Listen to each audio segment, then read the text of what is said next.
the human who saved a lost alien girl and attracted two unexpected visitors. The first time Daniel saw her, she was trembling in the shadow of the pines. A girl? No, not a girl exactly. Her hair shimmered like strands of copper wire, her skin faintly luminescent in the dusk, and her wide, black eyes darted like a cornered animal's. She couldn't have been more than 12 by human standards, but the faint flick of membranous ears and the way she hissed when a branch cracked told him she wasn't from anywhere on Earth. Daniel froze. She was terrified, alone, and clutching something like a data slate to her chest. His first instinct was the simplest one humanity had drilled into children for millennia when confronted with the lost and frightened. He knelt. He made himself small. "It's okay," he said softly. "You're safe."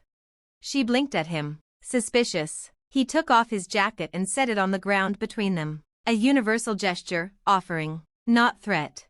Minutes passed before she dared crawl forward, snatch it, and wrap herself in it like armor. Only then did her sobs break loose, strange, warbling notes that made the hair on his arms rise. Daniel stayed with her all night, speaking softly, sharing water and a protein bar. By dawn she leaned against his shoulder, asleep, as though she had finally found a place that didn't mean danger. Word spread in the town soon enough. Some strange runaway, the locals muttered, but Daniel knew better. Her language slowly emerged in fragments, and with it, her story. She had fallen from orbit when her shuttle was struck by debris. Her people would come for her, eventually. Until then, she clung to Daniel. She shadowed him in the workshop, copied the way he ate, even tried to mimic his words, her voice lilting and odd but eager. He hadn't asked for this responsibility, but when she smiled, really smiled, he realized he would protect her with his life. He had no idea how soon that oath would be tested. They came 3 nights later. The first visitor arrived silently, slipping through the tree-line with the grace of a predator, armor that shimmered like midnight scales, eyes the same bottomless black as the girl's, but where the girl's gaze was soft, this one's was sharp, dangerous.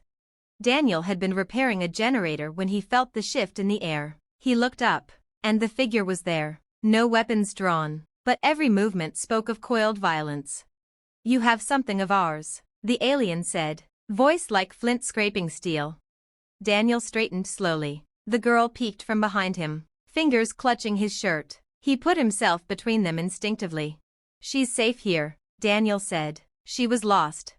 The alien tilted its head, as if recalibrating. It studied Daniel for a long, tense silence. Then, to his shock, it lowered itself to one knee before the girl. Its hand touched the ground, a gesture of respect. "Daughter of my blood," it whispered. Daniel exhaled slowly. The girl's trembling eased. Family. She wasn't alone anymore. But before relief could settle, the second visitor arrived. A sound split the night like a thunderclap. A ship descended in a blaze of blue light, kicking up dust and pine needles. From it stepped a figure draped in silver regalia, taller than any human Daniel had seen, crowned with bands of light, not armor, authority. The girl gasped and darted forward, falling to her knees. Daniel realized she wasn't just anyone's daughter. She was a princess. The regal figure swept her into an embrace, murmuring in a tongue Daniel couldn't follow. Then the figure's gaze fell upon him and softened. "You sheltered her," it said, the words oddly precise, as if shaped carefully to match his language. "You soothed her fear when she was prey to the dark. Few among your kind would show such mercy." Daniel felt awkward under the weight of that stare. "She was just a kid," he muttered. "Anyone would have done the same." The armored alien barked something sharp, almost laughter. The regal one tilted its head, as if considering. "Not anyone," it said at last. Daniel didn't know it then, but those words would echo across the stars. In saving one lost girl, he had attracted more than her family. He had drawn the attention of an entire empire. And they would not forget the human who knelt in the dirt, offered warmth to the frightened, and by accident won the notice of queens and warriors alike. Would you like me to expand this into a longer serial-style HFY story, with chapters following what happens after the visitors take notice of him, or keep it as a short, self-contained tale? Got it. Let's continue the story from where we left off. Part 2, The Human Problem. The ship hummed like a living thing. Its corridors pulsed with veins of light, soft and organic. Daniel felt out of place the moment he stepped inside. Boots heavy on the smooth floors. He hadn't meant to come aboard. But when the girl, Lyra, clutched his hand and refused to let go, what choice did he have? The armored one, her bloodguard, as Daniel learned, glared at him constantly. Every step seemed to ask, why is he here? Why hasn't he been discarded? The regal figure, Lyra's mother, no less, moved with serene authority, her luminous crown marking her as more than just nobility. She was a queen, yet her eyes flicked toward Daniel often, as if cataloging him, measuring him against something unseen. In the chamber that served as her throne, she finally addressed him directly. You are Daniel Cole, son of no house, born to a fragile world. Your people are untested. Daniel stiffened. We do all right for ourselves. The bloodguard snorted. He sheltered a child. Nothing more. His kind stumbled blindly through the void, barely clinging to survival. But Lyra darted forward, glaring at the guard with all the courage her small frame could muster. He stayed, she said, fumbling through the alien tongue but forcing her meaning across. He made me safe. He is more than nothing. The queen's gaze lingered on her daughter, then returned to Daniel. For a long moment, silence hung. Finally, she spoke. Among my people, to guard a royal child is no small debt. It is bloodbound. He has done what many warriors would fail to do. He soothed fear without blade or shield. The guard bristled. He is no warrior. No, the queen said. Something rarer, a human. Later, when the queen's audience had ended, Daniel sat in the alien quarters offered to him. Lyra curled against his side, already half asleep. Outside the door, he heard the rhythmic tread of the guard's boots, always watching, always waiting for him to falter. He knew this wasn't over. They hadn't brought him aboard out of kindness. This was evaluation. He was being weighed, tested, measured against a standard he didn't understand. As he brushed a strand of coppery hair from Lyra's forehead, he realized something chilling. He hadn't just saved a lost girl. He had stepped into the politics of an empire. And humanity, small, scattered, barely noticed, had just gained a seat at a table it wasn't ready for. Would you like me to continue into the next part with the first trial the aliens put Daniel through, to prove if he's worthy of being near their royal heir, or focus instead on humanity's sudden spotlight in galactic politics? Alright, let's move into the first trial the aliens put Daniel through. Part 3, The Trial of the Stranger. The next day, Daniel was summoned. The chamber was vast, a ring of high balconies filled with armored figures whose eyes glowed faintly in the dim. They whispered in a language Daniel couldn't follow, but the tone was obvious: suspicion, derision, curiosity. At the center, a dais of living stone rose, and there stood the queen, regal and sharp. Beside her loomed the bloodguard, hand always close to the hilt of his curved blade. Daniel felt like a schoolkid dragged in front of the principal, if the principal commanded fleets. Daniel Cole, the queen said, her voice echoing through the chamber, amplified by some unseen resonance. You claim nothing, yet you hold much. You protected my daughter, and by the bond of survival, you have earned notice. But my people do not yield trust to outsiders so easily. Thus, she gestured, and the dais split apart. You will face a trial.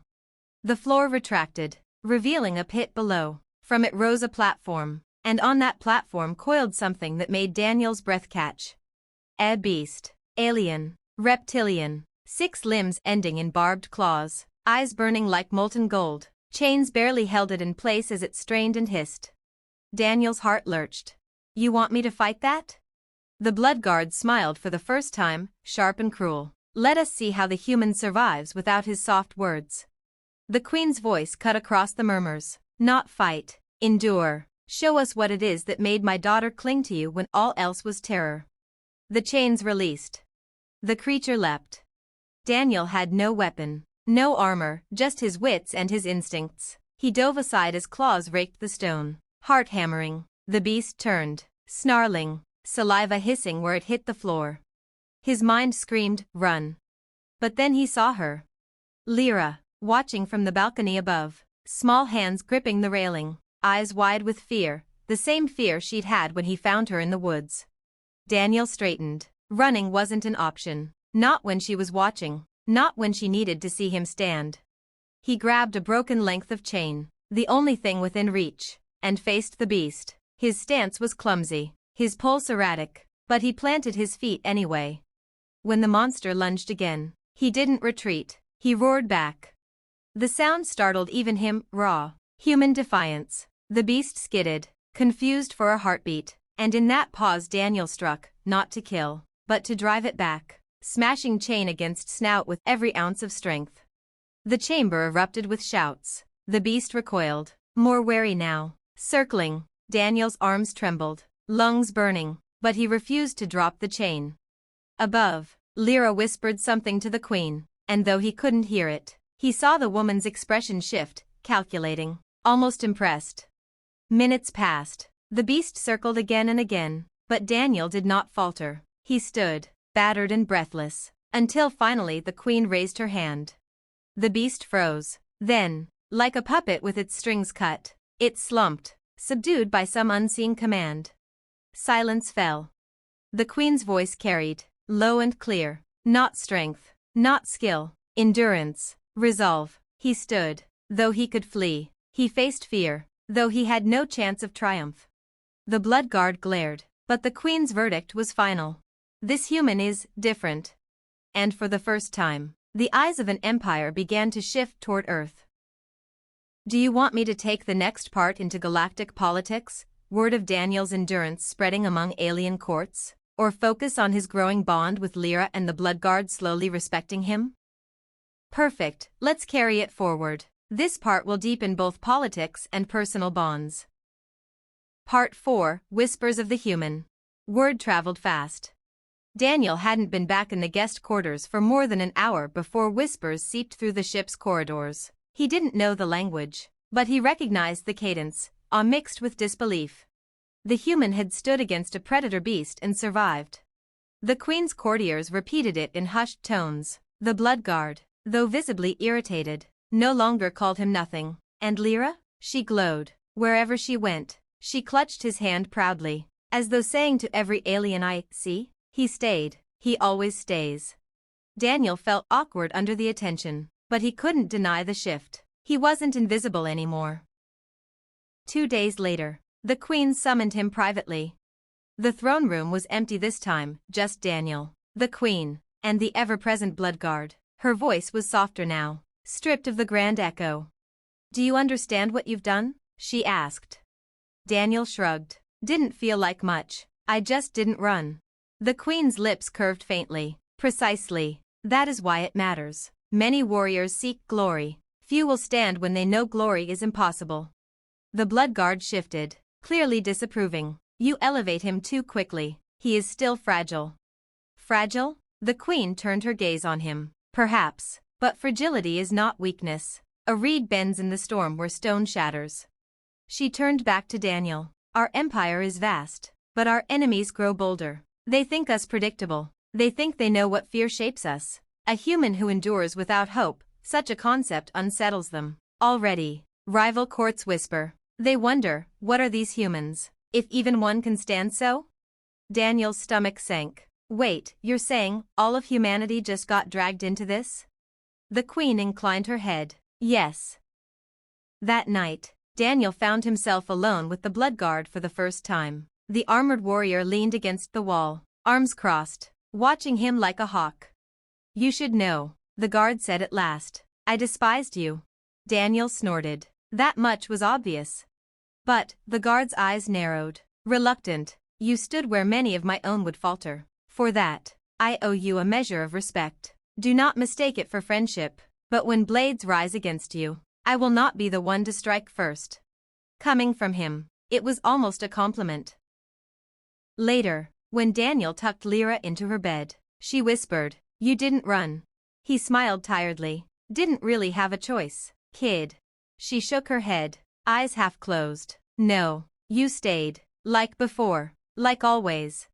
And though he didn't know it yet, those simple words, spoken by a child, would be carried far beyond that ship. A saying, repeated, translated, and whispered in alien tongues. The human stays. And the galaxy was beginning to take notice. Would you like the next part to show the first alien envoys from rival empires trying to test/tempt Daniel? Or to go deeper into Daniel's bond with Lyra, showing her people's culture through her eyes? Great, let's move into the rival empires testing Daniel while deepening his bond with Lyra. Part 5, The First Envoys. It began with gifts. Daniel awoke one morning to find his quarters filled with objects that weren't there the night before. A crystalline sphere that pulsed faintly with inner light, a necklace that shimmered like liquid metal, a carved idol of some beast with too many eyes. He blinked, rubbing his face. Lyra, did you sneak in here last night? The girl shook her head rapidly, ears twitching. Not me. When the queen's attendants arrived, their expressions soured at the sight. They swept the gifts into sealed containers, muttering angrily. Envoys, one finally explained. Rival courts, they seek to buy your favor. Daniel was baffled. By my favor? I'm just some guy from Earth. But the more he asked, the clearer it became. His survival in the trial had spread far, too far. Alien rulers, warlords, and merchants had heard of the human who endured. Some thought him a curiosity worth claiming. Others whispered that if they could sway him, perhaps they could sway the queen herself. And so the envoys came. The first was velvet-tongued and smiling, scales catching the light like polished jade. He bowed low to Daniel, ignoring the queen's guard entirely.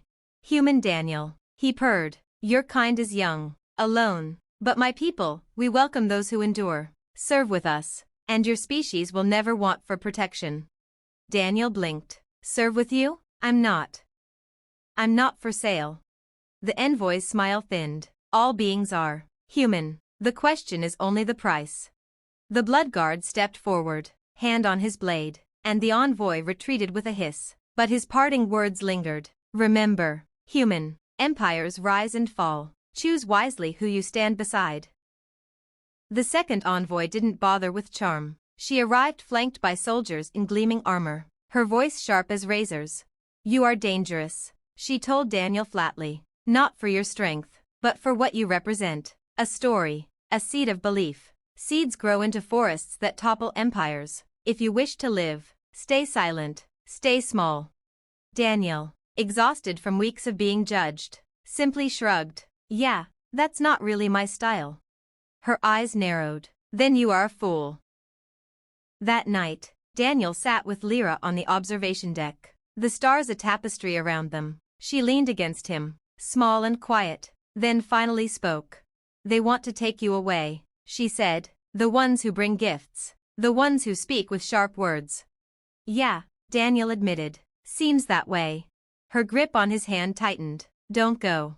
He looked down at her, the girl who once trembled in the woods, now staring at him with quiet certainty. Not planning to, he said softly.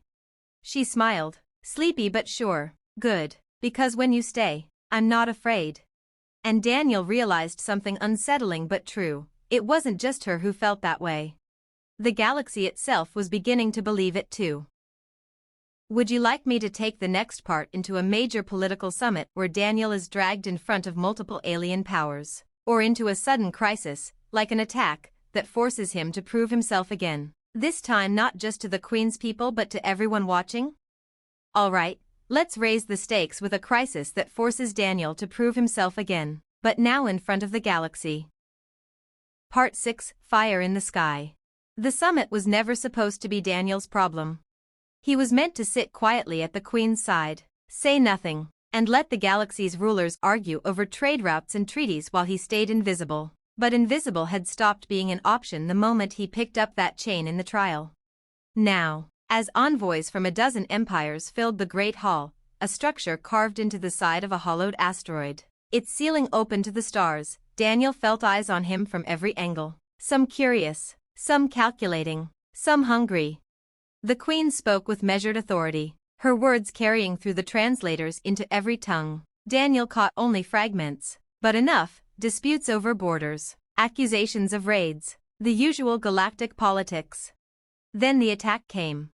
The first blast shook the hall, hurling dust and shards from the ceiling. Alarms screamed, and in the starfield above, shapes moved, sleek raiders cutting through the void, weapons blazing.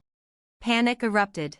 Delegates screamed in their own languages. Guards scrambled, and the blood guard drew his blade, barking orders. Daniel's first instinct was the same as everyone else's: duck, survive, get out. But then he heard it. Lyra's cry. She had been ushered to the edge of the dais with other young attendants, but the chaos had scattered them. Now she stood alone, frozen, as part of the ceiling groaned, ready to collapse. Daniel didn't think. He ran. The ceiling gave way just as he reached her. He threw himself over the girl, bracing for the crush, only for the weight to slam across his back instead. Stone, metal, fire, it all pressed down as he shielded her, teeth gritted, lungs burning. The hall went silent for a heartbeat. Everyone saw it, the human covering the royal child with his own body, holding the wreckage back with sheer will, refusing to yield even as blood streaked his face. The blood guard reached them seconds later, carving the debris aside with his blade. He hauled Daniel up, shocked to find him still conscious, still gripping Lyra as if nothing else mattered. When the fires were extinguished and the attackers driven off, the summit did not resume. Instead, all eyes turned to Daniel. The queen's voice cut through the silence, low but resonant. "Behold the human," she said. "He has no empire, no army, no throne. Yet again he endures, and again he shields the innocent. Tell me, rivals and allies, when your warriors stood frozen, who moved?" Her words hung like a blade in the air. None dared to challenge them. Daniel, exhausted and bleeding, muttered under his breath, "I'm really starting to hate politics." But it was too late. The galaxy had seen. The story was spreading again. Faster, deeper. The human stays, even when the sky falls. Would you like the next part to show Daniel being dragged into official galactic politics as a representative of humanity, despite Earth not asking for it, or to focus on the attackers, who they were, and why they struck during the summit? Perfect, now let's dig into the attackers' identity and why they struck the summit. Part 7, The Enemy's Message. Daniel's wounds weren't serious, but the healers fussed over him anyway. Strange blue light knitting flesh. Bitter tonics forced down his throat. He insisted he was fine, but even Lyra's worried silence kept him from arguing too much. The queen, however, was anything but silent. Her throne room buzzed with commanders and advisors, voices clashing like blades. Everyone wanted to know the same thing: who dared strike a summit of empires? Daniel lingered at the edge, feeling like a stowaway who had wandered into the wrong meeting. But then the blood guard tossed something at his feet, a shard of scorched metal. "Do you recognize this?" the guard demanded. Daniel crouched. The emblem etched into it was crude, a jagged sun, split in half. He didn't know it, but from the way the chamber went quiet, everyone else did. The queen's voice was heavy. "The fractured dawn." Murmurs rippled. Daniel frowned. "Who?" The blood guard's jaw tightened. "Fanatics. Outcasts. They reject the old order, claiming the galaxy must burn before it can be reborn. Pirates, terrorists, cowards." "Cowards who just shook a hall full of leaders," Daniel said. "That's not nothing." The queen's gaze lingered on him. "They are not fools. They chose this place, this moment, for a reason. They wanted a symbol."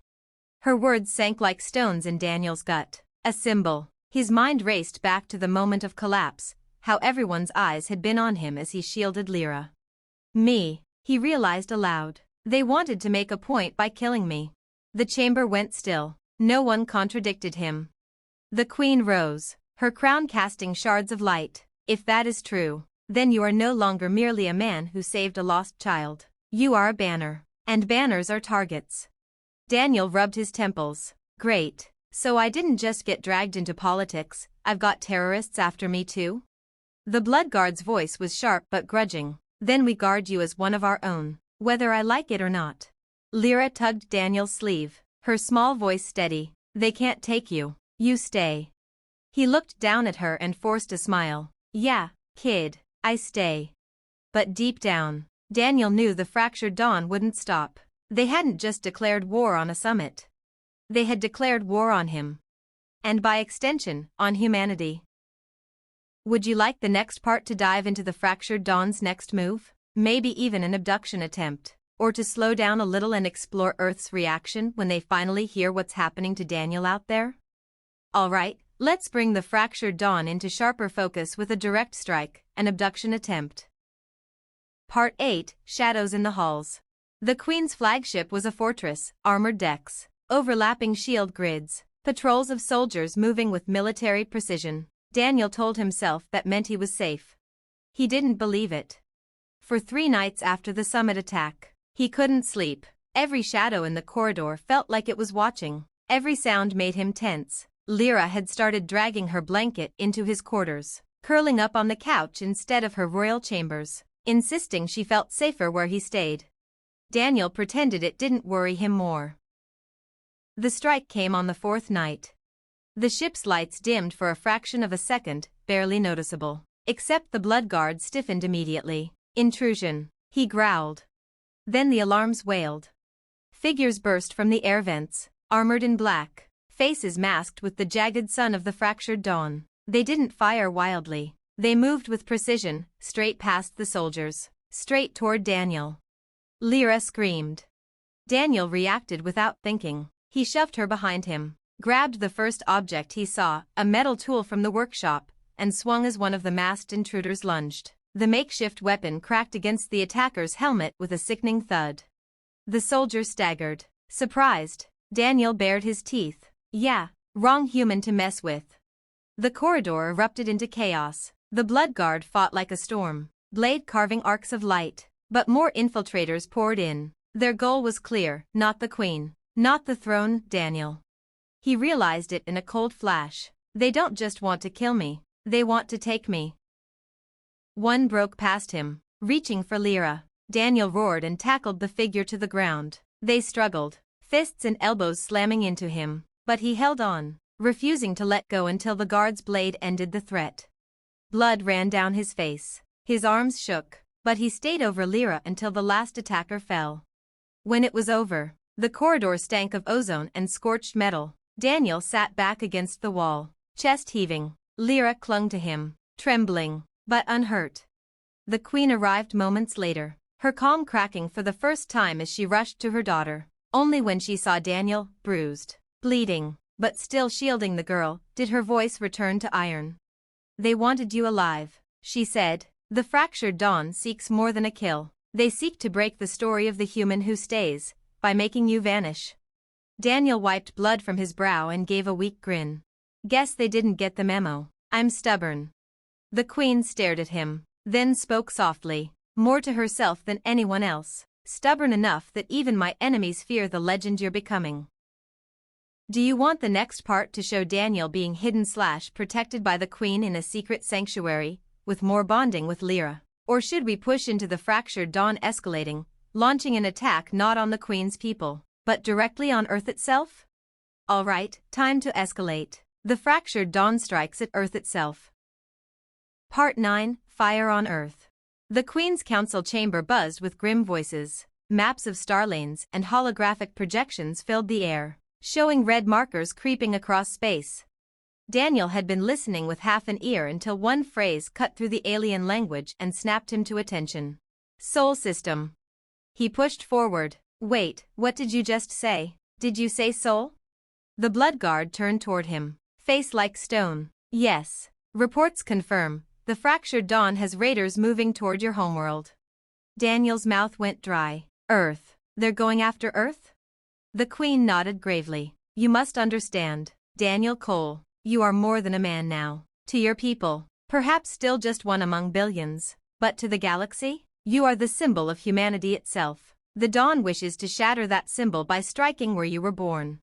Daniel's fists clenched. But Earth isn't ready for this. We're barely scraping into orbit. We don't have fleets, or shields, or, he trailed off, heart-hammering, his family, his friends, his whole planet.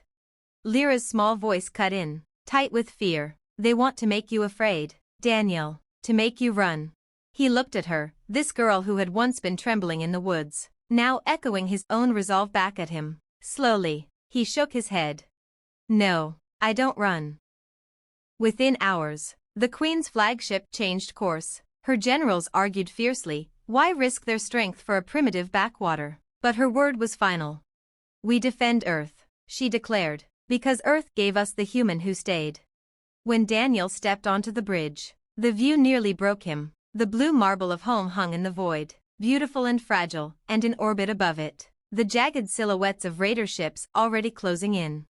The bloodguard handed him a sidearm. Daniel stared at it, then at the stars. His hands trembled, not from fear, but from the weight of what was about to happen. For the first time, humanity wasn't just watching the galaxy. The galaxy was watching humanity. And Daniel Cole, the man who refused to run, was about to show them what that meant. Would you like the next part to dive into the battle over Earth, with Daniel forced into the fight, or should we show how Earth's governments react to suddenly discovering aliens, and their citizen already at the center of it all? Excellent, now we'll dive into the battle over Earth itself, where Daniel must step up in front of both humanity and the galaxy. Part 10, The Battle over Earth. The night sky over Earth lit up with fire. From the surface, people in cities and towns looked up in awe and terror as streaks of light tore across the heavens, like meteors, but slower, purposeful. Some prayed, some panicked, a few whispered of war. In orbit, there was no mistaking it, the fractured dawn had arrived. Their ships cut through the void like blades, bristling with weapons, descending toward a planet that had never truly believed it wasn't alone. On the Queen's flagship, Daniel stood frozen before the viewport. His home, his people, his family, down there, in the chaos, unaware of what hunted them. The Queen's orders snapped through the bridge, fleets repositioned, shields flared, the bloodguard moved like a predator, barking commands, but all Daniel could hear was his own heartbeat pounding. Until Lyra tugged his sleeve. "You stayed for me," she whispered. "Stay for them too." Her words snapped him back. He grabbed the sidearm, checked the unfamiliar charge pack, and exhaled. Yeah, time to stay. The first wave hit hard. Dawn raiders plunged through Earth's thin orbital defenses, satellites and outdated stations swatted aside like insects. But the Queen's fleet met them head-on, beams of light ripping through black holes, turning night into dawn. Daniel wasn't a pilot. He wasn't a soldier. But when alarms blared near the hangar, boarding pods slamming against the flagship's hull, he ran toward the fight. The corridors became war. Dawn fanatics poured in, masked and chanting, blades crackling with plasma. The bloodguard fought like thunder, but the lines were stretched thin, and at the heart of it, Daniel found himself face to face with the enemy again. One lunged. Daniel fired, wild, clumsy, but the shot dropped the attacker. His stomach lurched, but there was no time to think. Another came, then another. His arms burned, his lungs screamed, but he stayed in front of Lyra and the civilians huddled behind him. The chant of the dawn echoed through the halls. Burn the old, break the story. Daniel's voice cracked as he roared back, "Not this one." Hours later, the raiders broke. The Queen's fleet drove them into retreat, their black ships scattering into the void. On Earth below, humanity had seen everything: ships in the sky, alien weapons blazing, and a lone human fighting alongside beings from the stars. Every news feed, every camera, every terrified witness repeated the same words. The human didn't run, he stayed. And for the first time, the legend wasn't just galactic. It belonged to Earth too. Do you want the next part to show how Earth's governments react to Daniel being at the center of an interstellar war, or to follow the fractured dawn regrouping, revealing their true reason for targeting him so obsessively? Perfect, let's shift to Earth's reaction now that the whole planet has seen Daniel at the center of an alien war. Part 11, Earth Awakens. The world was no longer the same. The battle in orbit had been visible from every continent. News channels replayed shaky footage of alien warships lighting up the night sky. Governments scrambled to issue statements, and millions of ordinary people stood outside at night, staring upward, whispering, "We are not alone." And at the heart of it all was a name few had known a week ago: Daniel Cole. He found himself dragged in front of a live broadcast, reluctantly, awkwardly, standing under harsh lights with the Queen beside him. The first interstellar press conference in human history. The questions came fast and brutal. "Mr. Cole, did you know about aliens before this? Are you working with them against human interests? Why did these invaders target Earth? Who are you to speak for our species?" Daniel swallowed hard. He wasn't a politician. Wasn't a soldier. Wasn't anyone special. But then he saw Lyra off stage, watching with wide, anxious eyes. And he remembered the rubble, the beast, the boarding pods, the moments when running had been the easy choice and he hadn't. So he squared his shoulders, took a shaky breath, and answered. "I'm no one important," he said simply. "I was a mechanic. I found a scared kid in the woods, and I stayed with her. That's all. That's what I keep doing, staying. Even when it's hard, even when it's scary. That's what humans do when it matters." The words weren't polished, but they spread like wildfire. Within hours, hashtags blazed across the net. Hashtag the human stays. Ordinary people, frightened but proud, clung to it. For the first time, Earth wasn't just a bystander. Humanity had a voice in the galaxy, whether its leaders were ready or not. Behind closed doors, those leaders were anything but calm. In Washington, Beijing, Moscow, Brussels, urgent councils convened. Some demanded Daniel be recalled, locked down, debriefed. Others whispered about weapons, technology, alliances. Everyone argued. But one truth hung over every table. The galaxy already knew Daniel Cole. And through him, they now knew Earth. Back on the flagship, Daniel slumped into a chair, exhausted. The blood guard eyed him with a strange mix of disdain and grudging approval. "You spoke as if you were born to it," the guard said. Daniel snorted. "I was born to fix engines, not inspire hashtags." The guard's lips twitched, almost a smile. "Yet still, you stayed." And Lyra, curled against his side, whispered with sleepy certainty, "Now all of them know." Would you like the next part to follow the fractured Dawn's hidden leader finally stepping into the open? Or Earth beginning diplomatic talks with the Queen's Empire, where Daniel is forced to act as a bridge between two suspicious worlds?